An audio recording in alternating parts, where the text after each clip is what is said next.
আয়েশা কই ইয়া রাসূলুল্লাহ নবী গো ও মায়ার নবীজি উরলান ওয়ার রিজালু জামিআ পুরুষ এবং নারী একত্রিত হবে এটা কেমন মাঠ কাহার গায়ে কাপড় থাকবে না উলঙ্গ অবস্থায় এটা কেমন ধরনের মাঠ ইয়ানজুরু বাদুহুম ইলা বাদিন একজন আরেকজনের দেখতে ফেলাবে এটা শরম আল্লাহর হাবিব বলে ইয়া আয়েশা ও আয়েশা আল আমরু আশাদ্দু মিন আইয়ানজুরা বাদুহুম ইলা বাদিন আয়েশা রে এই মাঠটা দুনিয়ার মাঠের মতো হইতো না রে কেউ কারো দিকে তাকাইব দুনিয়ার মধ্যে ফুলাফান একজন আর একজনের দিকে তাকায় হাসরের ময়দানে তারা গাটটারে বাঁকা করে দিবি একেবারে সূর্যটা চোখের মধ্যে লইয়া মাঠের মধ্যে দিকে যাবি একেবারে তামার মাটি একদম মাটির মধ্যে যাইয়া দাঁড়াইব আমার নবী বলেন ওই মাঠে যদি কেউ সন্তান প্রসব করে গর্ভের কারণে তার পেটের মধ্যে লাফ দিয়ে দাঁড়াইব মা সন্তানের পেটের মধ্যে দাঁড়াইব এমন একটা মাঠ মানে হলো মা সন্তানকে উপকার করবে না সন্তান মাকে উপকার করবে না আল্লাহর হাবিব বলেন ওই কঠিন মুসিবতের সময় সর্বপ্রথম হিসাব হবে নামাজের হিসাব না দিয়া 1 ইঞ্চি সামনে যাওয়া যাবে না যৌবনের হিসাব না দিয়া 1 ইঞ্চি সামনে যাওয়া যাবে না আল্লাহ যে তোমার টাকা দিছে কোন পথে ব্যয় করছো হিসাব না দিয়া সামনে যাওয়া যাবে না আমার নবী আপনার নবী বলেন ওই হাসরের ময়দানে কিছু কিছু মানুষের নখগুলো হবে তামার নখ দিয়া এইভাবে মাথার মধ্যে আমার মাথার মধ্যে পাগড়ি ছিল আমার মাথার মধ্যে যে চুলগুলো আছে এই চুলের গোড়া থেকে এমন ভাবে নখ দিয়া তাদের চামড়াটা তুলবে তুইলা একদম সোজা সাদা করবে গালের থেকে এমন ভাবে গোশতগুলা নখ দিয়া টান্ডা তুইলা এমন ভাবে তারা সাবায়া খাইব নবী বলে আল্লাহ আমার উম্মতি এগুলা করে কেন আল্লাহ কয় বন্ধু এরা হলো দুনিয়ার মুনাফিক দুনিয়ার মধ্যে গীবত করত আল গীবাতু আসাদ্দু মিনাজ জিনা গীবত জিনার চাইতে আরো খারাপ আমার নবী আপনার নবী বলেন হাসরের ময়দানে কিছু মানুষ একেবারে মাথার চুলগুলো গাছে বাঁধা রাখবে আর পা গুলো নিচে ঝোলাইয়া রাখবে বন্ধুরে আমার ও যুবক ভাইরা এবার আমার নবী আপনার নবী বলেন ওই মাথার চুলগুলো নিচে ঝোলাইয়া রাখবো ও আমার ভৈরবের মা ও মধ্যছরের মা শিমুল কান্দির আম্মা সঞ্চারার আম্মা এখনো সময় আছে সোজা হইয়া যাও 3 রাস্তার মোড়ের মধ্যে পুরুষ দেখবার লাগা দাঁড়ায় থাকো না বাজারের মধ্যে যাইয়া বেগানা চলাফেরা কইরো না গো আল্লাহর হাবিব জিজ্ঞাসা করে আল্লাহ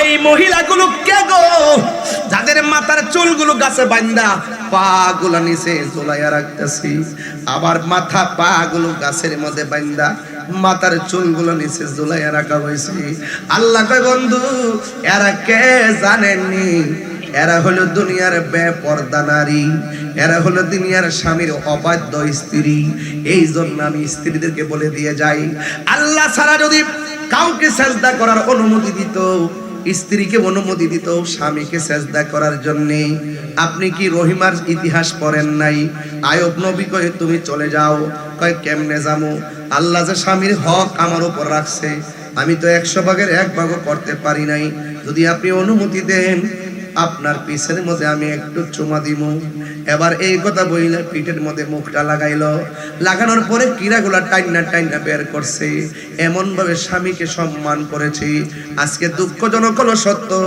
স্বামী অসুস্থ হয়ে গেলে স্ত্রীর পাশে থাকে না স্ত্রী অসুস্থ হয়ে গেলে স্বামী পাশে থাকে না না না হুন্না লিবাসুল লাকুম ওয়া আনতুম লিবাসুল লাহুন্না নারী হলো পুরুষের পোশাক আর পুরুষ হলো নারীর পোশাক এই জন্য আমার নবী বলেন হাসরের ময়দানে কিছু মানুষের জন্য আল্লাহর কোরআনটা জাহান্নামের গেটে এমনে দাঁড়ায় থাকবো জিজ্ঞাসা করা হবে ও কোরআন কেন দাঁড়াইছো আল্লাহ এই মানুষটা দুজকে যাইতেছে, কিন্তু মানুষটা আমি কোরআনকে রাতের বেলা তেলাওয়াত করেছে, রমজান মাসে তেলাওয়াত করেছে, আমি কোরআন তেলাওয়াতকারীর জন্য একটু সুপারিশ করি। আল্লাহ বলে তোর সুপারিশ আমি কবুল করলাম। এরপরে তাই শুধু নয়, হাসরের ময়দানে 7 প্রকারের মানুষকে আমার আল্লাহ আর সে আজিমের নিচে ছায়া দিবি। এর মধ্যে 1 নম্বর হলো যারা ন্যায় বিচারক, 2 নম্বর যারা দানশীল, 3 নম্বর কেনা জানেননি? 3 নম্বর হলো তারা যারা যৌবনকালে বেশি ইবাদত করছে। দেখেন বৃদ্ধকালে মানুষগুলো ভালো করে দাঁড়াইতে পারে না, বৃদ্ধকালে মানুষগুলো ভালো করে তেলাওয়াত করতে পারে না, ভালো করে রুকু রাখতে পারে না, ভালো করে উযুটাও ধইরা রাখতে পারে না, ঠিক মতো উযুটাও করতে পারে না। আরে যৌবনকালে বেশি দাঁড়ায় থাকতে পারবা, আর তুমি কোরআন তেলাওয়াত করতে পারবা, তুমি রুকুর মধ্যে যায় একটু তাসবিহ 2টা বাড়ায়া পড়তে পারবা, কোমরটারে সুন্দর করে পিঠটা সমান করতে পারবা, পায়ের আঙ্গুলগুলো এমন ভাবে 4টা বিছাইতে পারবা। যখন বয়স হয়ে যাবে 4টা আঙ্গুল এমন ভাবে বাঁকা করতে পারবা না, বিছায়া রাখতে হয়। এই জন্য আমার নবী বলেন যৌবনকালে যারা ইবাদত করবে, যারা নামাজ পড়বে, ওই যৌবনকালে ইবাদতকারীর জন্য আমার আল্লাহ ওই আরশে আজিমের নিচে ছায়া দিয়ে দিবি। এই জন্য আমার সঞ্চারার বাবা, আমি অনুরোধ করে বলে দিয়ে যাই, নামাজ পড়বেন, নামাজ পড়ার আগে দাঁড়াইবার আগে ওযু করবেন, ওযুটা ভালো করে। অনেক গোলাপান আছে দেখেন ওযু করার সময় শুধুমাত্র এতটুকু তোলে, ভালো করে গিরাটার এই কড়িটার উপরে পানি তোলে না, শুধুমাত্র এমন ভাবে পাঞ্জাবিটা দিয়া এমন ভাবে শেষ করে লায়, মুখটা এমনে দয়, থুতনির নিচে পানি ঢোকে না, কানের লতি পর্যন্ত পানি ঢোকে না, দাড়ির ভিতরে পর্যন্ত খিলাল করে না, এমন ভাবে ওযু করে পায়ের গিরাটা পর্যন্ত ভিজে না। অথচ তুমি জানো না নামাজের চাবি হইল ওযু, ওযুর চাবি হলো পবিত্রতা, বেহেশতের চাবি হইল নামাজ। আমার নবী আপনার নবী বলেন তোমরা যখন ওযু করার জন্য বসবা, শুরুতে একটা প্রেমের মালা পড়বা। ওই প্রেমের মালাটা কি?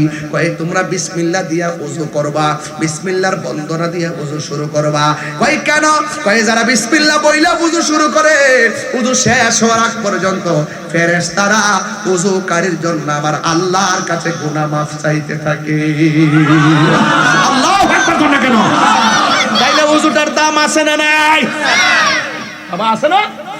এবার আপনি যখন ওযু করার সময় বিসমিল্লাহ বইলা হাতটার কবজিটা দৌত করবেন রে আব্বা, হাত দিয়ে যত গুনাহ করেছেন ওযুর পানির সঙ্গে হাতের গুনাহগুলো আল্লাহ জমিনে ফেলে দেয়। আপনি যখন কুলি করার জন্য মুখের মধ্যে গড়গড়া করে পানি দিবেন, কুলি কইরা বাহিরে ফেলবেন, আমার আল্লাহ ওই কুলির পানির সাথে মুখের গুনাহগুলো জড়াইয়া ফালাইয়া দেয়। আপনি যখন মুখমণ্ডলটা দৌত করবেন, চোখের গুনাহগুলো আল্লাহ জড়াইয়া ফালাইয়া দেয়। লাস্টে যখন ওযু শেষ কইরা একদম শেষ করবেন, কানের লতি থেকে পানির একটা ফোঁটা শেষ ফোঁটা পড়তে পারে, চুলের গোড়া থেকে পড়তে পারে, দাড়ির আগা থেকে পড়তে পারে, পায়ের গোড়া থেকে পড়তে পারে।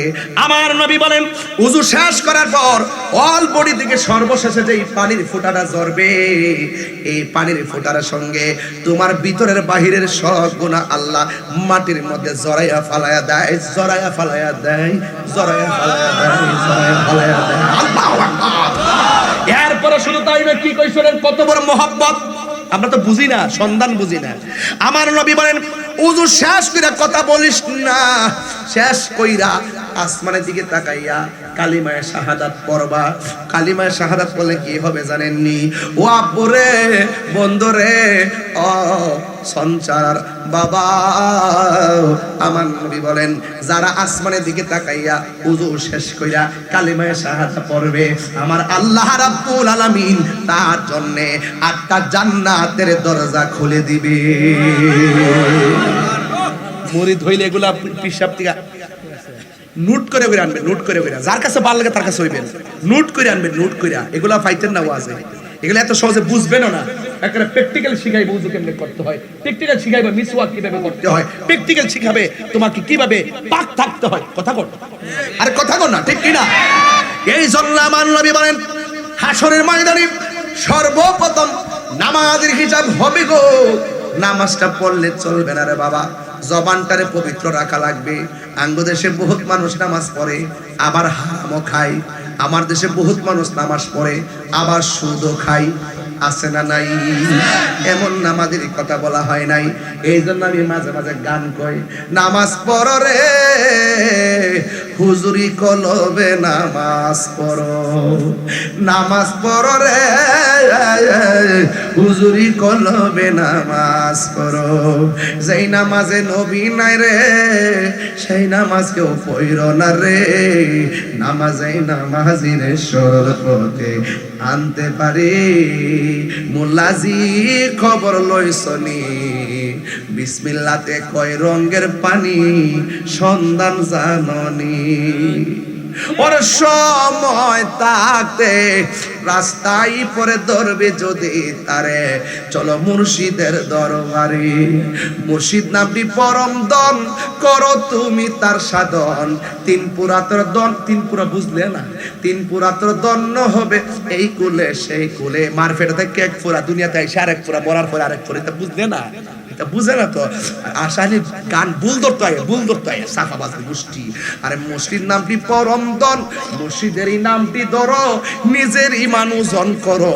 বিসমিল্লাহকে, বিসমিল্লাহ আসিনি, বিসমিল্লাহকে চাপা রাখো হৃৎপিণ্ডের ভিতরে।